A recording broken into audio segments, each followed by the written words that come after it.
코스피 4000 시대, 와, 정말 축배를 들어야 할까요? 근데 모두가 이렇게 환호하고 있을 때 역사상 가장 위대한 투자자들은 오히려 자신의 오답 노트를 한번 펼쳐보라고 경고하고 있습니다. 오늘 우리는 바로 그들의 실패담 속에서 지금 우리에게 꼭 필요한 투자 전략을 한번 찾아보려고 합니다.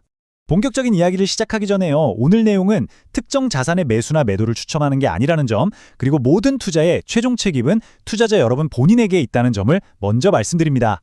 네, 2025년 마침내 코스피가 그야말로 꿈의 숫자 4,000고지를 넘어섰습니다. 시장 분위기는 말 그대로 축제죠. 여기저기서 샴페인이 터지고 다들 이 뜨거운 열기를 즐기고 있습니다. 정말 AI가 이끄는 기록적인 상승장 대단하긴 합니다. 그런데 말이죠. 이 풍경 어딘가 좀 익숙하게 느껴지지 않으세요? 마치 예전에 한번 본 것 같은 그런 기시감이요? 그래서 오늘 우리가 한번 제대로 파헤쳐보려고 합니다. 이 축제가 과연 계속될지 아니면 어딘가에 경고등이 켜진 건 아닌지 말이죠. 먼저 지금 시장 상황을 진단해보고 한 25년 전쯤 있었던 닷컴 버블과도 비교해볼 거예요. 그리고 전설적인 투자자들의 위대한 오답 노트를 통해서 그들의 실수에서 교훈을 얻고 2026년을 위한 투자 원칙까지 한번 세워보겠습니다. 자, 그럼 시작해볼까요? 네, 첫 번째 순서입니다. 코스피 4000. 과연 이건 축배일까요? 아니면 경고의 신호일까요? 헤럴드 경제의 자료를 보면요. 2025년 한 해에만 코스피가 무려 75.89%나 올랐습니다. 와, 정말 경이적인 상승률이죠. 전 세계 주요 증시 다 제치고 압도적인 1등을 한 겁니다. 말 그대로 꼴찌의 반란 같은 드라마를 쓴 거죠. 이런 놀라운 상승 뒤에는 역시 AI 반도체 붐이 있었고요. 정부의 적극적인 증시 부양책, 그리고 외국인들의 강력한 매수세가 있었습니다. 여기에 코스피 5000 시대를 열겠다는 정책적인 의지까지 더해지니까 시장의 기대감은 그야말로 최고조에 달했습니다. 하지만 이렇게 뜨거운 축제 분위기 속에서 문득 이런 질문이 떠오릅니다. 지금 이 AI 열풍이 혹시 과거 닷컴 버블의 데자뷰는 아닐까요? 스스로를 닷컴 버블의 난민이라고 부르는 AI 컨설턴트 킴벌리 웨스트 박사가 한 말입니다. 지금 AI를 둘러싼 이 열광적인 분위기가 25년 전 인터넷 혁명의 광기와 정말 소름 돋게 닮았다고 경고하고 있어요. 이 한마디가 뭔가 좀 긴장하게 만들죠. 닷컴 버블 때를 잠깐만 돌아볼까요? 2000년 초에 나스닥이 신경제라는 환상에 힘입어서 5천을 돌파했어요. 하지만 그 꿈이 악몽으로 바뀌는 데는 정말 오랜 시간이 걸리지 않았습니다. 불과 2년 만에 지수가 거의 80% 가까이 폭락했고 수많은 투자자들에게 정말 씻을 수 없는 상처를 남겼죠. 물론 지금 AI 붐이 닷컴 버블이랑 근본적으로 다르긴 합니다. 그때 기업들이 조회수 같은 어떻게 보면 좀 허상에 기댔다면 지금의 AI 기업들은 실제로 막대한 매출과 현금을 벌어들이고 있으니까요. 근데요, 진짜 문제는 기업이 아니라 우리, 바로 투자자일 수 있다는 겁니다. 특정 기술에 대한 이런 맹목적인 광기, 그 행동 패턴만큼은 정말 소름 돋게 닮아 있거든요. 그렇다면 이렇게 불확실한 시장에서 우리는 대체 어떻게 길을 찾아야 할까요? 미래를 예측하려고 애쓰기보다는 과거에 가장 위대했던 투자자들의 실패에서 배우는 게 어쩌면 더 현명한 방법일 수 있습니다. 바로 그들의 위대한 오답 노트를 통해서 말이죠. 오늘 우리의 길잡이가 되어줄 책이 바로 이겁니다. 마이클 베튼에게 위대한 오답 노트. 이 책은 성공담이 아니에요. 오히려 실패담을 파헤칩니다. 최고의 투자자들도 결국 우리랑 똑같은 인간이고 그들의 진짜 지혜는 가장 최악의 실수에서 나왔다는 걸 아주 생생하게 보여주죠. 찰리 먼거의 이 말은 우리가 앞으로 살펴볼 이야기의 핵심을 정확히 꿰뚫고 있습니다. 큰 수익을 원한다면 큰 손실을 감수할 준비가 되어 있어야 한다.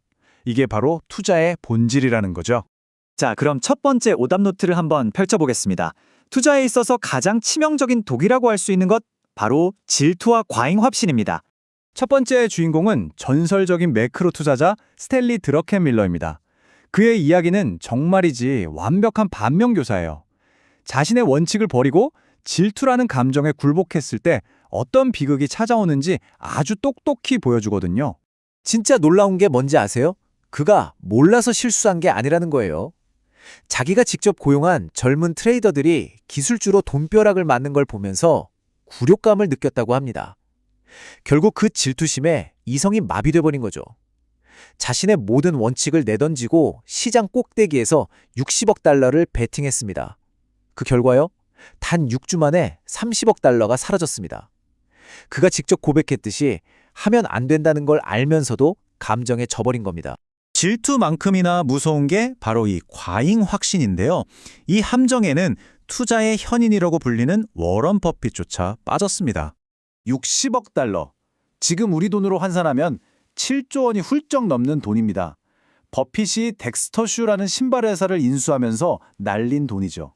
자신의 판단을 너무 믿은 나머지 현금 대신에 황금알을 낳는 거위, 즉 버크셔 해서웨이 주식으로 값을 치렀던 겁니다. 그 결과는요. 버핏 스스로 기네스북에 오를 만한 금융재앙이라고 불렀을 정도입니다. 갑자기 친구 말 듣고 산 그 기술주, 좀 괜찮아 보이지 않나요? 자, 그럼 두 번째 오답 노트로 넘어가 보겠습니다. 이 장의 핵심은 바로 이겁니다. 손실은 피할 수 없는 게임의 일부라는 사실을 그냥 받아들이는 것.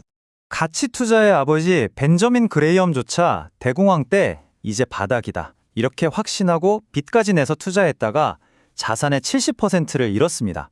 찰리 먼거는 또 어땠고요? 집중 투자를 고집하다가 2년 만에 펀드가 반토막이 났습니다. 여기서 핵심은 바로 이겁니다. 손실은 피할 수가 없어요.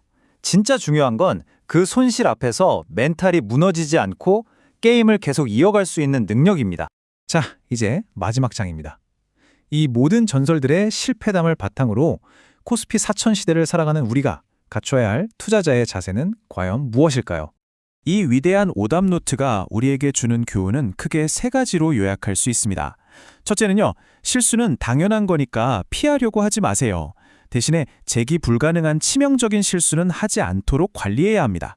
둘째, 질투 같은 감정이 이성을 지배하지 못하게 잘 통제해야 합니다. 마지막으로 내가 가장 잘 아는 분야, 즉 나의 능력 범위 안에서만 움직여야 한다는 겁니다. 시장은 앞으로도 계속해서 우리를 시험대에 올릴 겁니다. 그 시험대 위에서 여러분은 어떤 실수를 하게 될까요? 그리고 더 중요하게는 그 실수로부터 무엇을 배우게 될까요? 여러분의 오답 노트 첫 페이지에 무엇이 적힐지는 바로 지금 여러분의 선택에 달려 있습니다.